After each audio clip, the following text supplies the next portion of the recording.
Okay, we're going to give people a minute or two to join.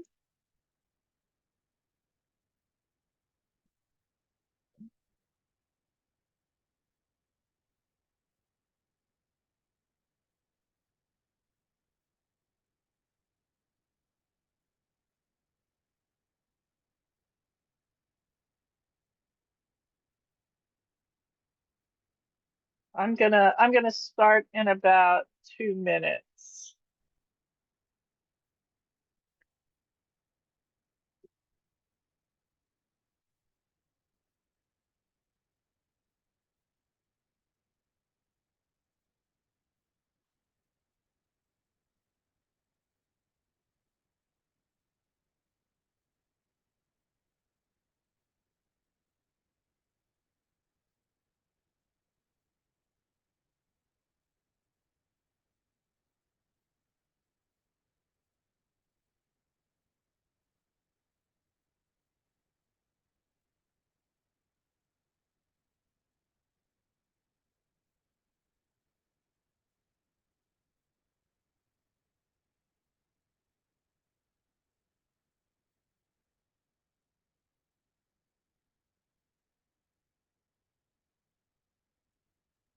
Oop, oop.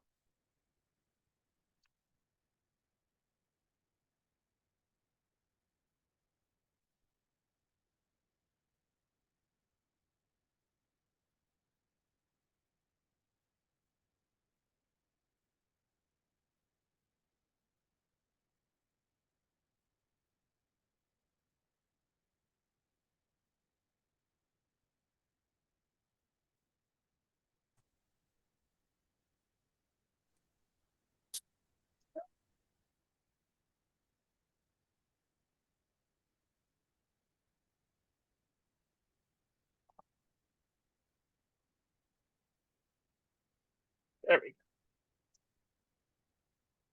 go. Okay, I'm going to start. Welcome everybody. This is our resumes, and we're gonna kind of do a little touch on cover letters and get you started to make sure that you have your resume in order for next week's career fair. So I am going to start by asking you to check in. When you click on this little thing, you're going to have to enter your email address. And when you enter your email address, just do your email address at gwu.edu.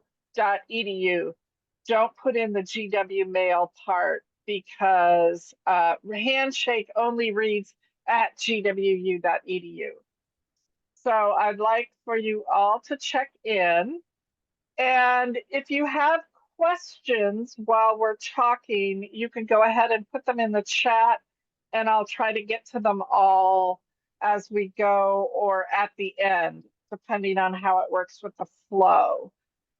So I'm going to assume that you've all checked in, and if you do check in, I will send you all of these slides at the end so that if there are any things you want to revisit, or if you want to watch it again or see anything again or click on any links, it'll be on the slides that I send you, so you have those.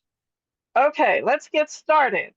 So today we are going to talk about what makes a good resume and cover letter, what the deal is with ATS. If you don't know what I'm talking about, don't worry, I'm going to tell you. This is going to be an AI powered session. So I'm going to show you how to use ChatGPT. You can also use something like Gemini or Copilot or Claude or any of the other large language model chat program. I'm going to talk about telling your story, even if you don't think you have experience. I'm going to give you some tools that will make your life easier VMock and Handshake are two of them, but I will tell you that ChatGPT is also a tool that's going to make your life easier and save you some time. I'm going to do a really quick demo just to show you where things are, and then I will answer questions. So that's where we're going today. Let's get there. So, first thing I'm going to talk about is what employers and robots want. Now, why do I say robots? That is because most employers are using something called applicant tracking systems to see what candidates have in terms of skills and experience for the jobs they're looking at. The reason they're using these, when I was doing hiring in the nonprofits that I managed in my first career, actually it was like my third career, um, I most people either mailed or emailed their resumes to me, and I would get 30 or 40 resumes for every opening I have. What's happening now is because the barriers to entry, which means you can just upload your resume, you can create resumes really easily on the computer. You can change them around for each job, which you should do. Um, Employers are getting 2 to 300 applications for each opening. And that's especially true now. There was a jobs report this morning that was a little depressing. And so the competition for jobs has gotten much stronger. So what the applicant tracking system does is it is an AI program that reads your resume to make sure that you have the skills the employer is looking for. And if the computer decides you don't have the skills that they're looking for, a human being is never even going to look at your resume. So the first hurdle that you have when you apply for a job is getting past the computer. So it's really important that you format your resume in a standard way with standard words for the applicant tracking system to actually read it. And what that means is you cannot use text boxes, tables, or headers and footers. The computer completely ignores uh, anything in text boxes. So if you use Canva to create your resume, Canva essentially puts everything in a text box. Now, some applicant tracking systems can read a Canva resume if it's sent in as a PDF, but not all of them can. And the ones that won't read your text boxes, you're essentially uploading a blank document, which means that you're not going to match any skills that the employer is looking for, and a human being is never going to see your resume. So it's really important that you format your resume so that there are no tables, text boxes, headers, or footers. Any graphics that you put on there, the computer won't read them, so it just doesn't make any sense to do that. Now, 10 years ago, before AI was so well used, I told you to have a really pretty resume, to have 2 columns, to do all the stuff that you see if you Google resumes in Google and you look at pictures. They're real fancy resumes. That isn't working right now. If you do that, you are not going to ever get a job. Now, in probably 5 years, we're going to go back to the pretty resumes because by that time we will have trained the robots to read your resume. Right now, they can't. The other thing that's really important in your resume is to use the same words that the employer uses to describe things. So if the employer says something, you want to you want to make sure that you say you put that experience on your resume in the same way the employers are looking for it. Now, Karen asked about columns. No, they do not read columns. They read across the page. So if you have stuff in two columns, it's going to sound like gibberish to the computer. So you want to make sure that you have a single column, text-based resume, just black and white, no fancy colors, clean formatting, and I'm going to show you how to do that. So you want to remember when you're writing your resume, you're writing it first for the robots, but also for humans to see. Now, one thing that got really big, a couple years ago was people doing word stuffing. So they would take all the keywords in the resume and put them in white text somewhere on the resume where you couldn't see You're it. frittering the day away, Aiden. I'm sorry? Okay. You don't want to do that. Employers know that you do that, and they actually look badly upon that. So that's the first thing you need to know about ATS. So you want to use standard headings. We suggest you start with education. Most entry-level careers, jobs want to see your education first. In 5 years, you probably are going to want to change that so your experience is first. But right now, you want your education first, then you want your experience, and then you want your skills. And again, don't use text boxes, columns, or graphics. Um, Computers can be disliking of colors. There are some colors that computers don't read anymore. We recommend you just go black and white. It's just safer. And then you want to save it and upload it as a PDF unless the computers or unless the job description specifically asks you for something else. Okay. Next slide. Okay, so this is the kind of resume that I would have shown you 10 years ago. You can see that it's two columns. There's a pretty picture. There's a nice color bar up here. This does not work anymore. And I especially want to caution you not to put your picture on a resume. When we had those um, protests in 2020, some of you might remember the uh, George Floyd protests. Companies started to realize that they needed to be a little bit more open. And so some of them have it set up so that if you have a picture on your resume, they will disqualify you automatically because they don't want to see. And there have been studies to prove this. I was talking at a former job, I was talking to someone in a um, orchestra, and they started doing auditions behind a curtain so that the people who were evaluating the musicians couldn't see the person who was playing when they did an audition. And what they found is when they hid the people from the evaluators, more women were able to join the orchestra because there was an anti-female bias in the people who were doing the evaluation. So what they're trying to do is eliminate any bias on your resume. So just don't include a picture.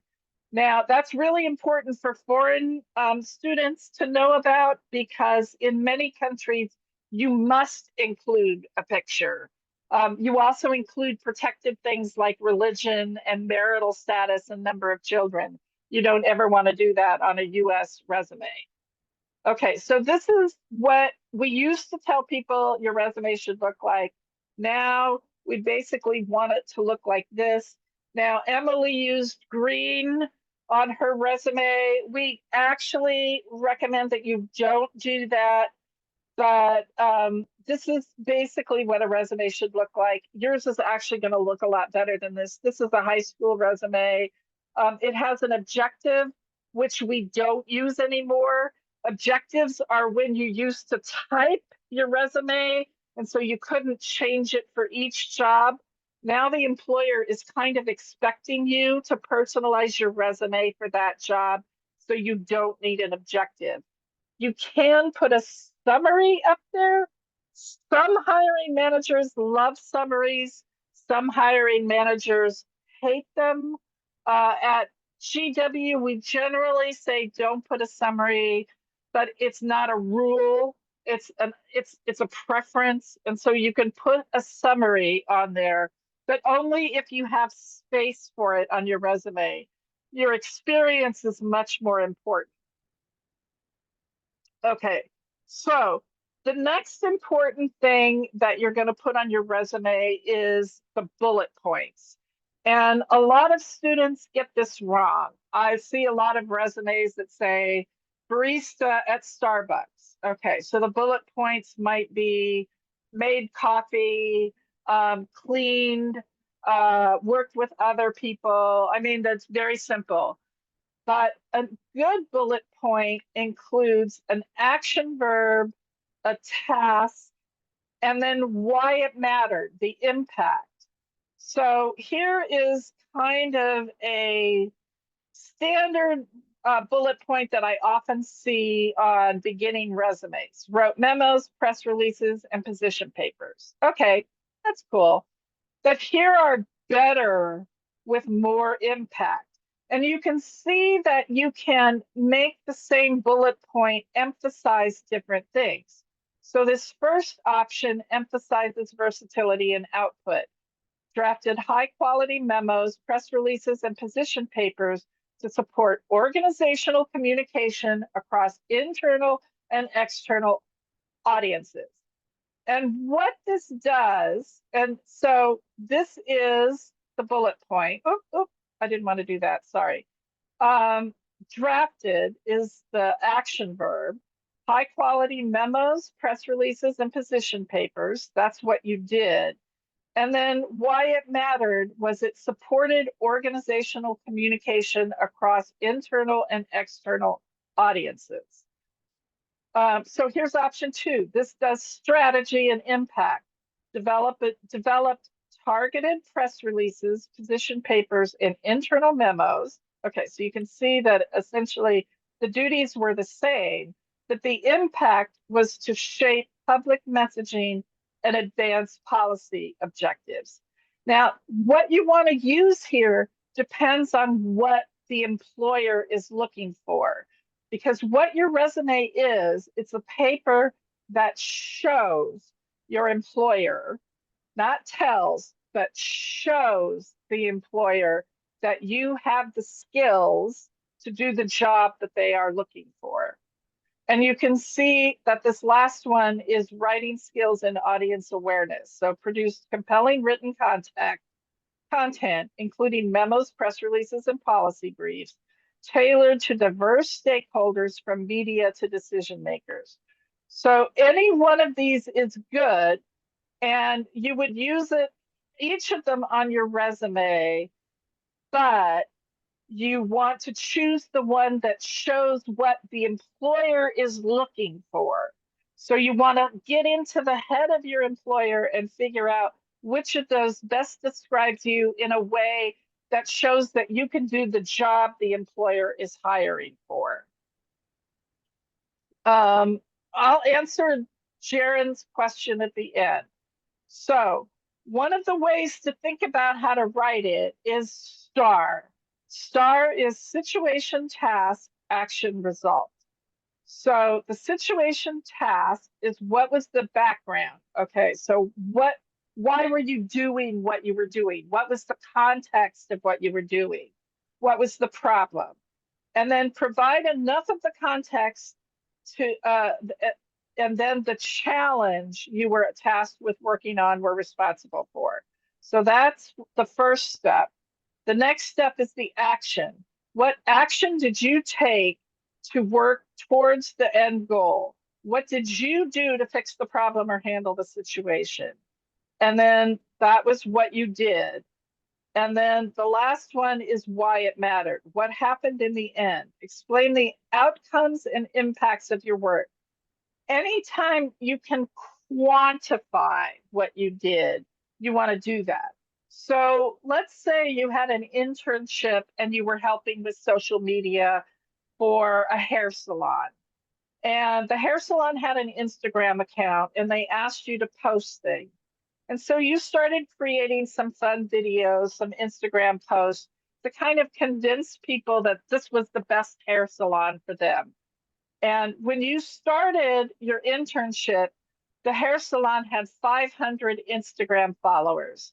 And when you finished your internship, the hair salon had 1,000 Instagram followers, which meant that your content was good enough that people started sharing it and then other people started following.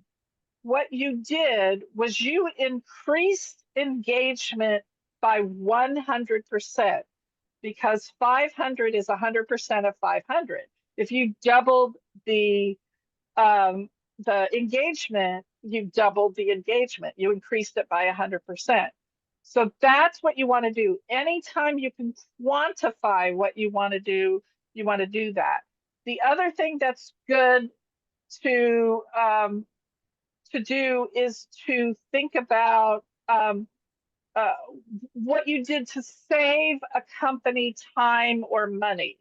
So if you increased the number of clients, so maybe you were a phone customer service rep and you were handling about 10 calls a day, but you figured out a way to make your job easier and the calls to go a little faster, and you were able to handle 12 calls a day, you increase your productivity by 20%. So that's really good. So anytime you can quantify in a bullet point, you want to do that. Okay, so a lot of students ask me if it's cheating if ChatGPT helps you, and it is not cheating. So let's look at a way you can do that. So you want to start with your bullet points. So start with your contact. So can you help me rewrite this bullet point to sound more impactful? So here is a common bullet point that I see.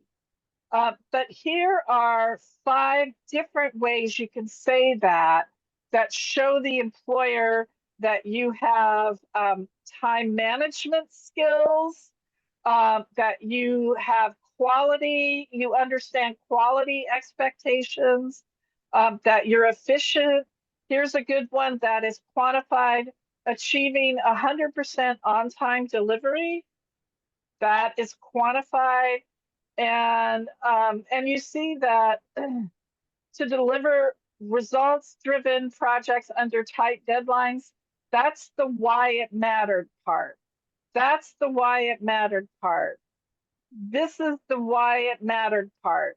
So anytime you can do that, you can use ChatGPT. Don't let it include negate your personality. If um, you want to take anything that ChatGPT gives you, number one, make sure it's correct. So we don't want any George Santos resumes here. We want this to be you. And then the other thing we want you to do is to rewrite it so it sounds like you. And that's pretty simple to do. You can just start with one of these. You can pick which of these you would actually say, or you can change the words around. A lot of times when I see bullet points for interns and they talk about a project that they worked on, one of the bullet points would be spearheaded a project. And if you're an intern, you likely didn't spearhead the project. You contributed to a project. You assisted with a project. So make sure that the bullet points are accurate as to what your role in whatever you were doing was. Um, One of the things we like to say is never use the words responsible for, because it implies that no one else did that work at all. And in most cases, you were responsible for doing your work, but you don't want to say that what you did, you were the only person responsible for that, unless you were. And then you want to write the bullet point so that you don't use the words responsible for. It's kind of a no-no on resumes anymore. Okay, so what if you don't have experience? Well, you still have skills. And most employers want to see your skills, not the actual experience. But they want to see those skills not as a list of skills at the bottom of your resume. They want to see them woven into bullet points. So let's say babysitting.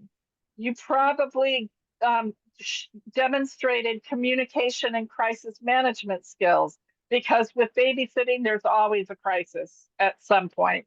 It could be a minor crisis um, like, Jeffrey won't eat his peas.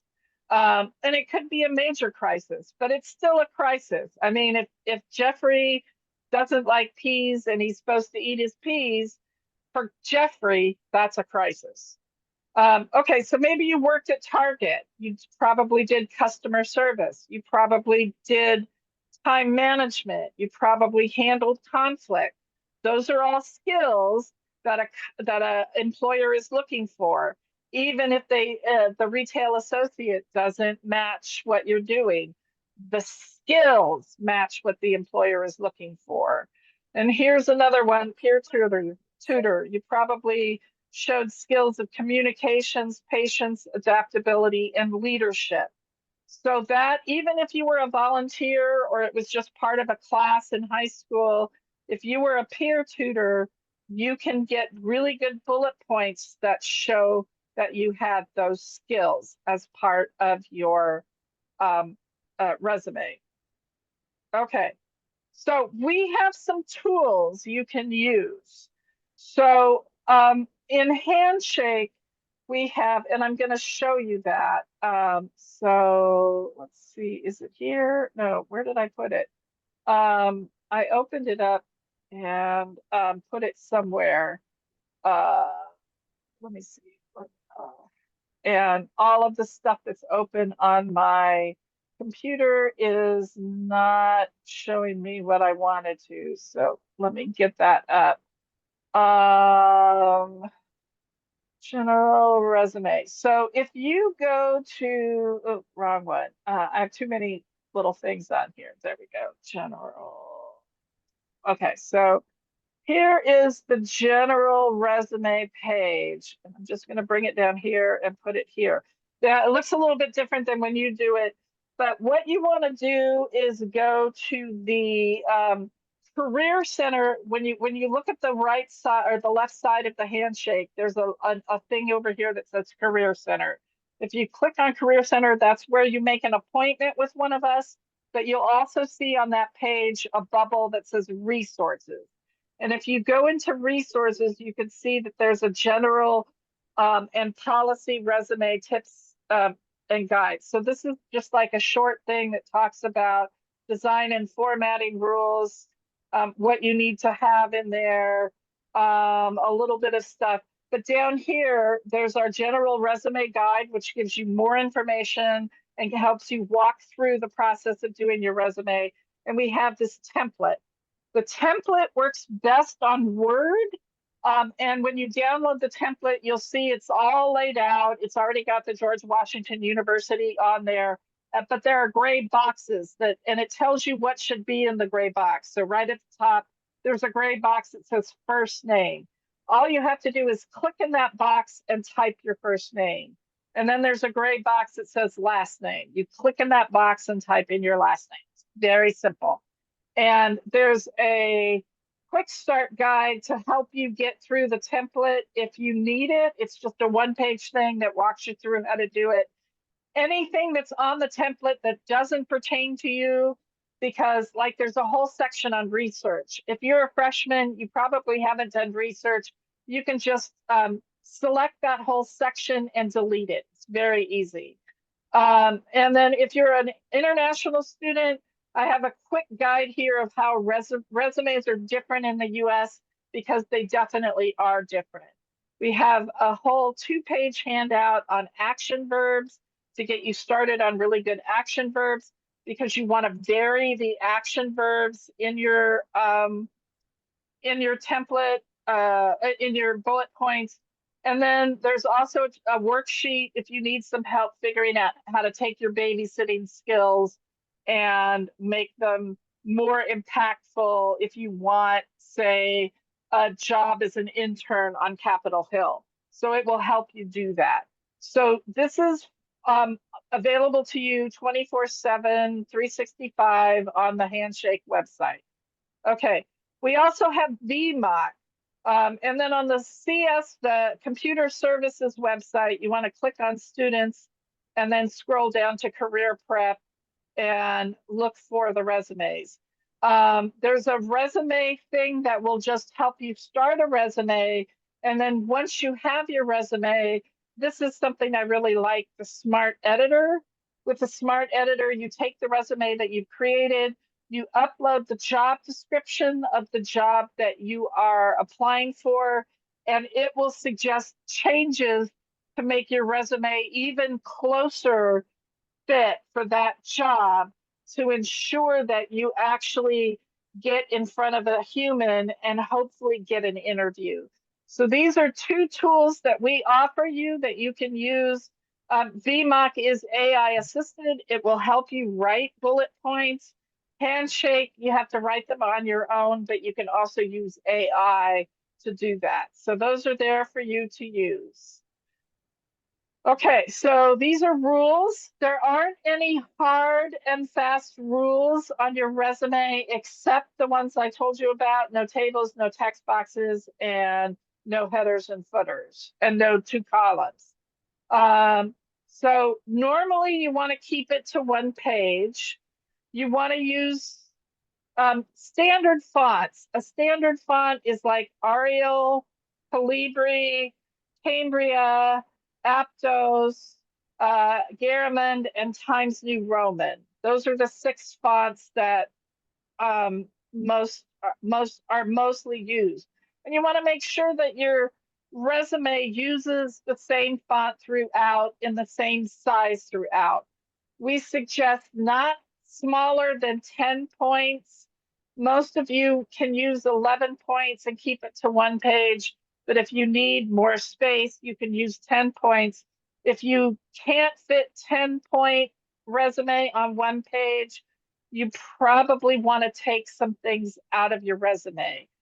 I see a lot of high school resumes, and this is great because this helped you get into GW, but I'll see a list of like 10 awards that you received in high school. Trust me, your employer doesn't care that you won high school junior of the year. They don't care. You want to think in terms of what is the employer looking for. You can list a couple of awards on your high school if you want to, but don't have a list of like 10, because they just don't care.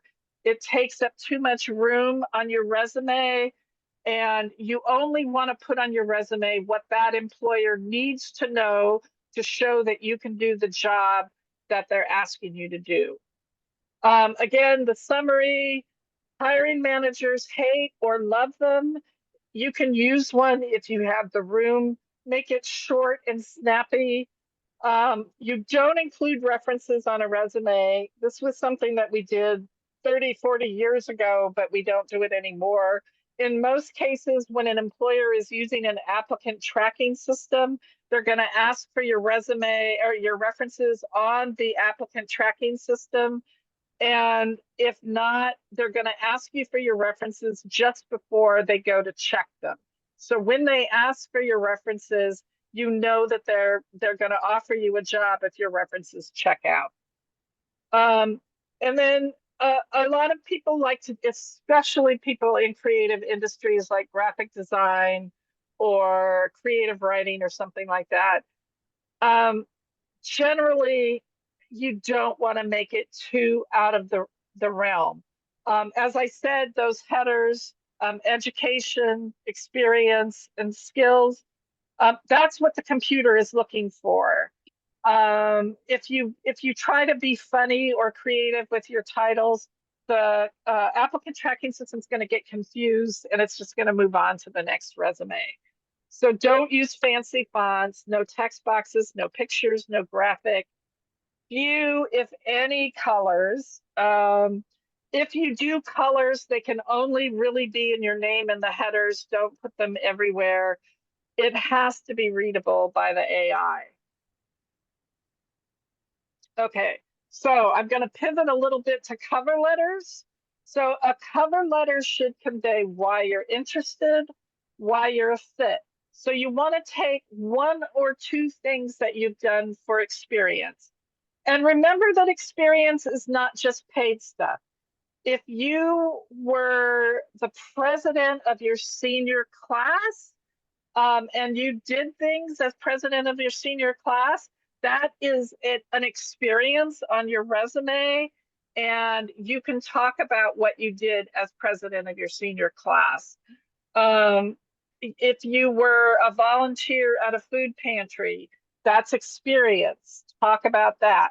It doesn't have to be paid experience, but you want to take two, at most three things that you've done in the past, and you want to include them. You want to give them a fuller picture of what you did as it relates to what the employer is looking for someone to do, and make that connection for the employer. You also want to do a little bit of research on the employer and find what they do that you're passionate about. So if you're applying for a job with a nonprofit that helps people with human trafficking, your cover might say something like, I'm passionate about ensuring that all people are free and able to live their fullest lives.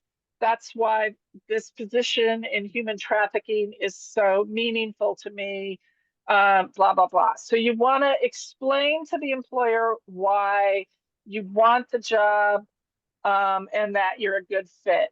And then we always suggest a hook. And I will tell you that ChatGPT knows what a hook is. And I'll show you a little bit about the hook at the end. You can have ChatGPT write a cover letter, and I'll show you a little bit about that at the end. You don't want to, you want to add anything that's not included on your resume that's part of the list of requirements. So most job listings have a list of something, you're a good fit for this position if you, and then there's like a bulleted list of things that you should be able to do. You want to make sure that everything that's on that list that you can do is on your resume and or cover letter. And or is a good thing because the applicant tracking system will read both.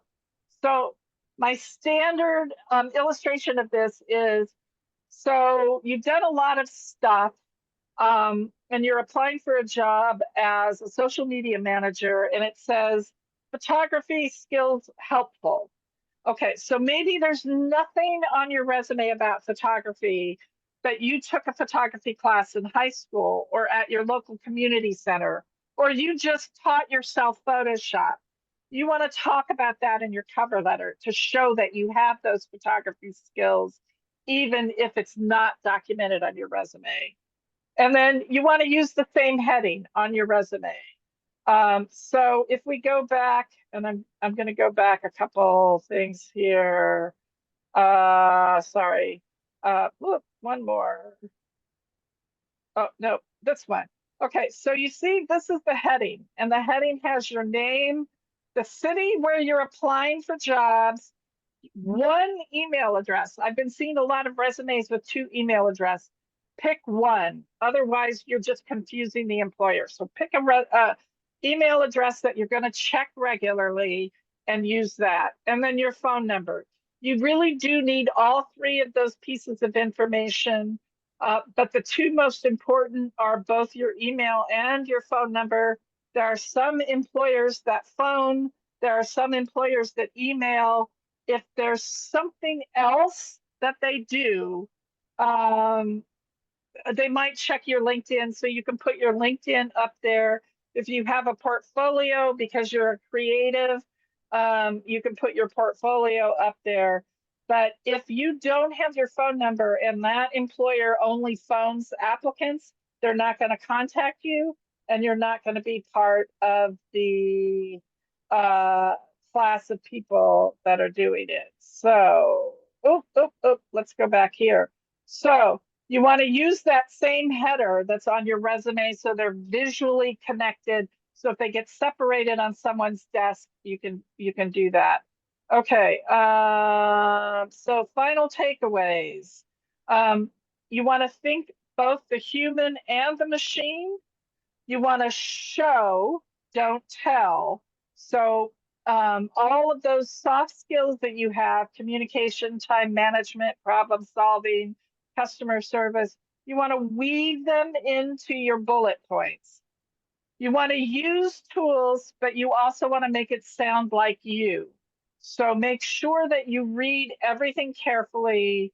It's usually good to have another pair of eyes on your resume just to make sure you don't have spelling errors or using the wrong word.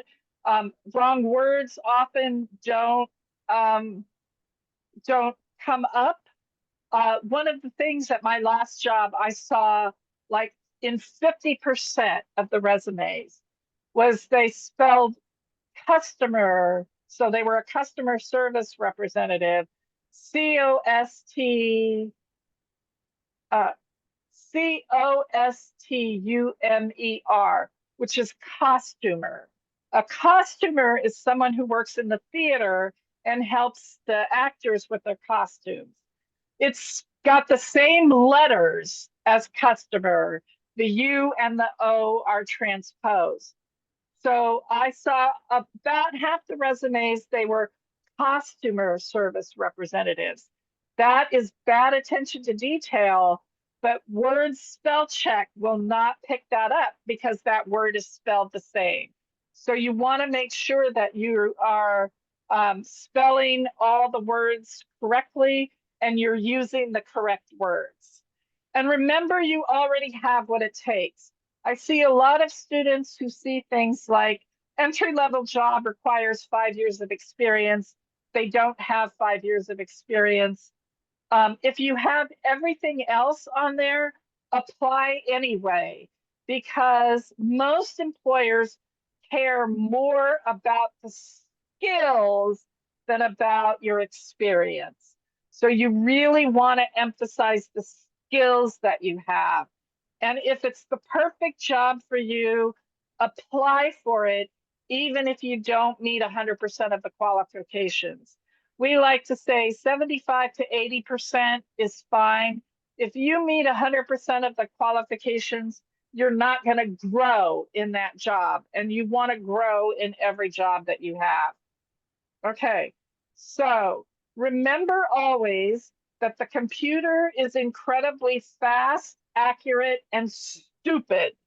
It will only find things that you put, the words that you put on your resume.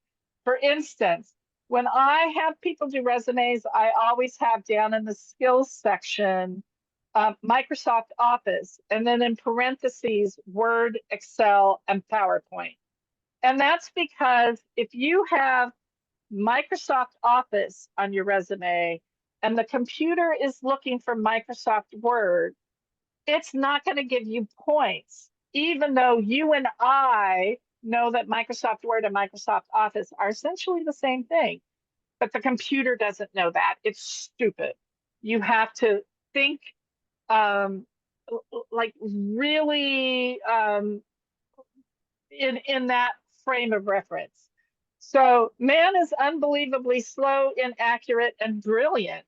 So this is where using both the computer and you is going to save you time, make you more accurate, but you want to make sure you show off your brilliance.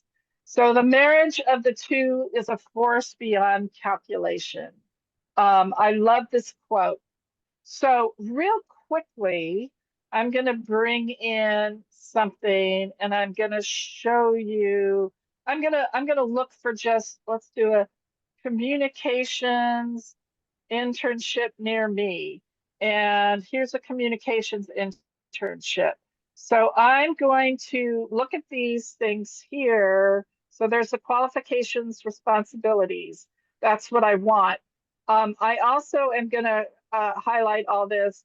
I don't really need the job description. I just want this stuff. So I'm going to copy this and I'm going to say, I'm going to open up a chat GPT and I'm going to say, write, write, oh, come on, write a cover letter for this job. Now, if I hold my shift key down, it gives me another, when I hit enter, it gives me another line. So there's the job description.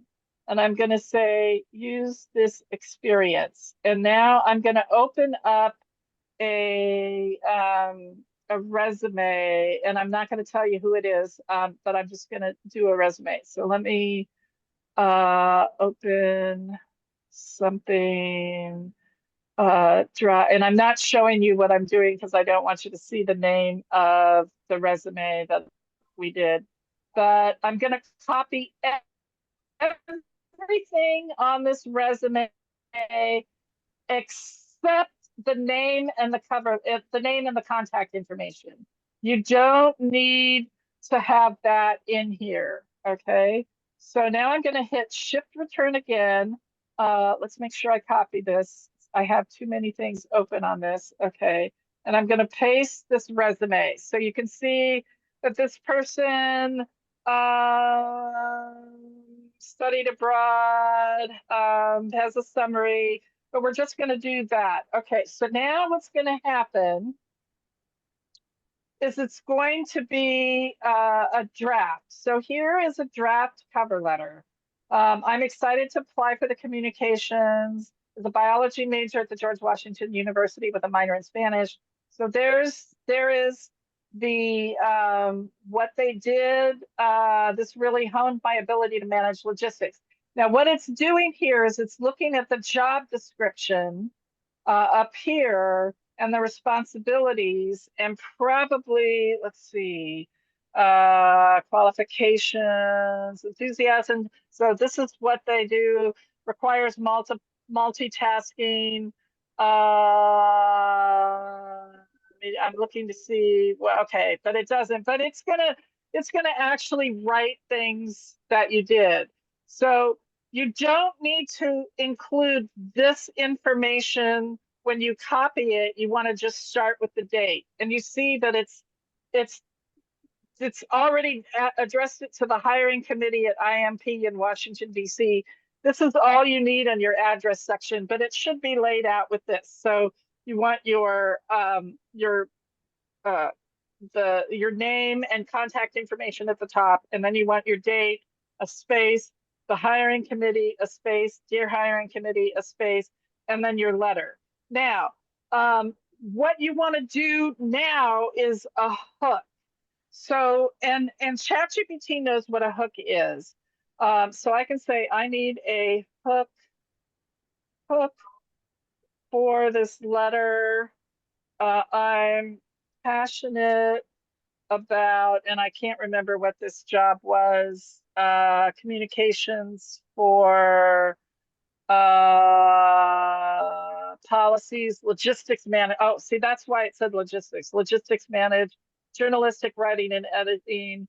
And I don't know what this company does, but let's say I'm passionate about ensuring all people have access to great information in an easily digestible format. Okay. Can you give me 5 hook examples? And I always ask for more than one so I can decide how I want to start it. So here are 5 hooks. So this first one does clarity and access. I believe the best information in the world means nothing if people can't easily understand it. which is why I'm passionate about creating clear, accessible communication. Here's the live event in fast-moving environments. So you can see that it's giving you 4 different hooks.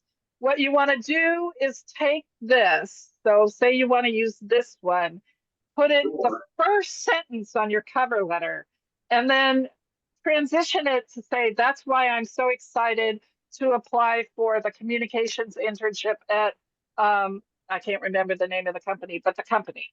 So that is the most important thing. And then you want to make sure that you make it sound like you. So after you take the cover letter, go through it, make sure it's accurate, and it accurately talks about your experience, and then make it sound like you. It should be 1 page and 1 page only. And you really only need to do 2, maybe 3 examples of what you're doing. Okay. I hope that made sense to everyone about how you can use that.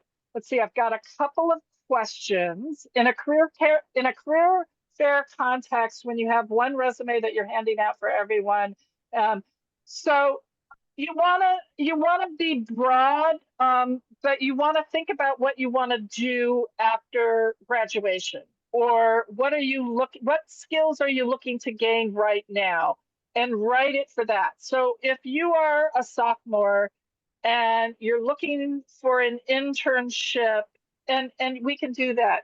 Let's see, I'll do this. Can you suggest changes on the above resume that um, for a role at a consulting group? Okay, so I'm just asking it for a general thing. You can also put the job description and do that. Okay, so let's tune your resume toward consulting. Right now, your draft does pre-PA healthcare.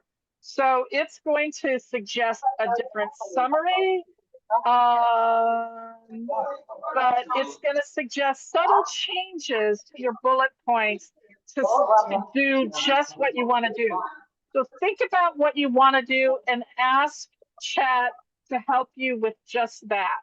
Okay, I don't want to belabor this too much because I don't want, I use a student's thing. So internships and full-time jobs. I would not do that. I would have 1 for internships and 1 for full-time jobs. As a full-time master's student, should I put my education section at the top? No. Masters, this is basically geared toward undergraduate. Master's students should probably put your experience first. And you want a resume for internships and a resume for full-time jobs. I have 4 resumes. They have the same experience on each, but the bullet points are tailored to different kinds of jobs. So I have a job coach resume. I have a communications resume because I've done communications work. I have a volunteer manager or nonprofit management internship because I've done a lot of that resume. And I have a political resume because I've done political work. Each has the same experience, but the bullet points are different on each because they emphasize the different skills that I've used in each of those jobs. So you want more than 1. How do I best? Okay. If I have work experience, but in a different field, again, you can ask to be, you saw that I just showed you how to do that in ChatGPT. If you put up the job description, it's going to tailor it to that job. So it's going to do that for you. But if you want a more broad one, like I showed you in the ChatGPT demo, just make it sound like, or tell it what you're wanting to do. So that was a pre-PA health, public health intern resume, and I said, oh, I want to do management consulting. So it shows you how to pivot that. Yes, in the past, I've been told a pretty resume shows the employer. That has changed. It has changed only in the last 3 to 4 years. So you want to use a boring, ugly resume now because the engines, the AI engines don't read fancy pretty. So you just want relevant experience alone. But you want to include your general professionalism, reliability, and passion in the bullet points. If you really want to include your passion, have a very short um, uh, summary at the top that talks about that. Okay, template. I'm going to go back to, oh, I think I closed it. The template is um, on Handshake. Go to the Career Center, Center for Career Services. So it's careerservices.gwu.edu. Click on go to Handshake. Click on the Career Center resources, search for resume, and you'll see the general resume guide that has the template. There is also another article in the resources for cover letters, and it has several examples. Yes, print. I would bring more than 2 or 3. I would probably bring 10 resumes to the career fair. The other thing you can do if your LinkedIn page is good, if you've got that updated, you can print. You can go to an office supply store and get printable business cards if you have access to a printer, and print your name and your contact information and a QR code that goes to your LinkedIn profile, and you can hand that out as well. I'm going to go back to here. This is my evaluation form. So I would really appreciate it if you I don't see the evaluations. It goes to my boss, and then it goes to her boss. But this helps us know if we're helping you in a meaningful way. Here is my contact information. I'm the industry coach for arts, media, communication, and humanities undergraduate. If you are a graduate student, each of the schools has a graduate career person or center. So you want to contact the graduate office. And I know that there are a lot of graduate students on here. If you, but if you're not in any of these, if you're in the business school, you want to go to the Fowler Center at the business school. If you're an undergraduate, you can make appointments with any of us in Handshake. The first screen when you do new appointments is you tell us what you're looking to do. And then the second screen, it lets you choose what level you're at or what industry you're looking to join. So it may not exactly align with your major, but I'm going to help arts, media, communications, and humanities people. We have a STEM person who's just does STEM people. We have someone who does like economics and political science and other hard things like that. And then we also have someone who does, oh, what does she do? Oh, we have another person who does freshmen. I'm missing someone, but I'm not thinking straight. So anything like that. Okay. Any questions real quick? Okay, I'm going to go back to the beginning. For those of you who joined late, here is the check-in code. So you can check in. Remember, when you're doing this, you want to use your name at gwu.edu. Don't use the GW mail thing. So it's just your email address at gwu.edu. I'm going to send all of you a link to the slides, so you'll be able to, or the PDF of the slides, so you'll be able to see all of this again, and hopefully that will help. Any other questions?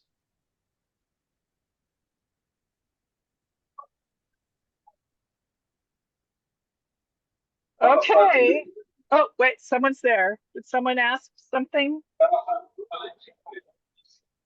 Proteja sus aparatos electrónicos, sea consciente de sus alrededores y sosténgalos en ambas manos. Stop requested. Yes, first year graduates are allowed to apply for internships.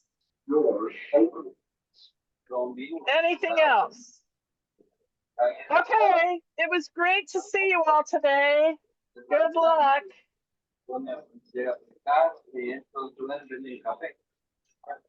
And thank you for joining us.